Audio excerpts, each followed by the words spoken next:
À 7h46, l'interview vérité. Thomas, vous recevez ce matin la championne de boxe, Sarah Ouramoun. Elle est vice-championne olympique de boxe, chef d'entreprise, diplômée de Sciences Po, très impliquée dans le milieu associatif. Demain, elle sera nommée déléguée du gouvernement en Seine-Saint-Denis. Ce matin, c'est pas une femme, c'est Wonder Woman que je reçois. Bonjour Sarah Ouramoun. Bonjour. Quand on regarde votre parcours, on se dit que vous nommer déléguée du gouvernement en Seine-Saint-Denis est une excellente idée, mais une idée bien tardive. Bon, déjà, rassurez-nous, c'est pas juste un CDD d'1 mois et demi jusqu'à la présidentielle. Non, c'est une fonction que j'ai prise le 1er février. J'ai mis du temps à me décider, donc voilà. Puis en même temps, j'étais dans mes projets olympiques, donc chaque chose en son temps. Et puis c'est une mission d'1 an. D'un an, d'accord. Et qu'est-ce qui fera que vous vous sentirez utile dans cette mission, Sarah Ouramoun ? Le fait que je me sentirais utile, c'est déjà d'avoir des moyens, une équipe autour de moi. Et puis là, c'est vrai que ça commence à se mettre en place. Je suis en train de faire un diagnostic et puis de réfléchir aux actions que je vais pouvoir mener sur cette année, quoi. Alors, diagnostic, c'est intéressant. Vous qui connaissez cette banlieue que ni les politiques ni nous, les médias, ne regardons sincèrement. Comment vous sentez les choses, le climat actuellement ?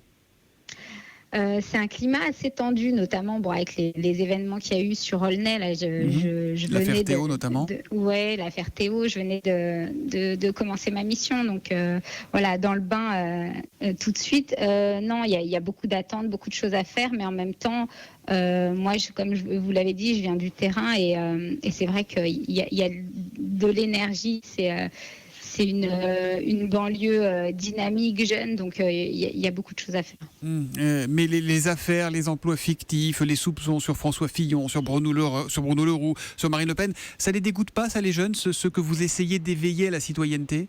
Comment ils réagissent ? Si, ils ont besoin d'être assurés. Non, c'est compliqué. C'est compliqué de pouvoir discuter avec eux parce que c'est des promesses et très souvent ils sont déçus. Donc voilà, moi ma mission elle est vraiment orientée sport. J'ai envie d'utiliser un outil que je maîtrise pour pouvoir mener des actions et puis justement favoriser la citoyenneté, l'éducation, la formation.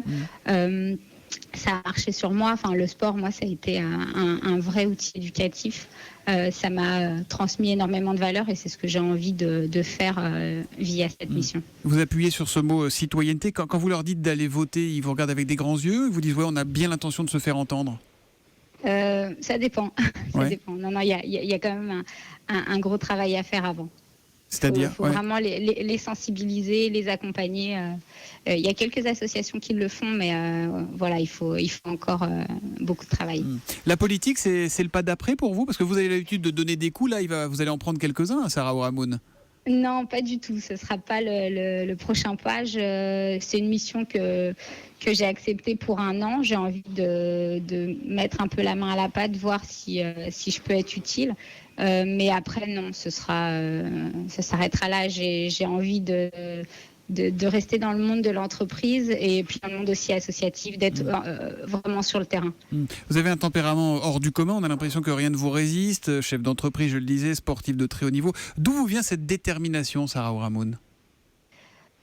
L'envie de faire des choses. Je crois que je suis un peu une boulémique de la vie et j'aime bien avoir plusieurs casquettes, courir dans tous les sens. Et c'est vrai que le fait d'être active, c'est peut-être une manière de me sentir en vie, utile, heureuse. Mais si on prend le cliché de la banlieue, je dis bien le cliché, vous aviez tout pour échouer, vous aviez tout pour pas réussir, vous ? Pas forcément. Non. Pas forcément, parce que c'est vrai qu'on pense souvent ça.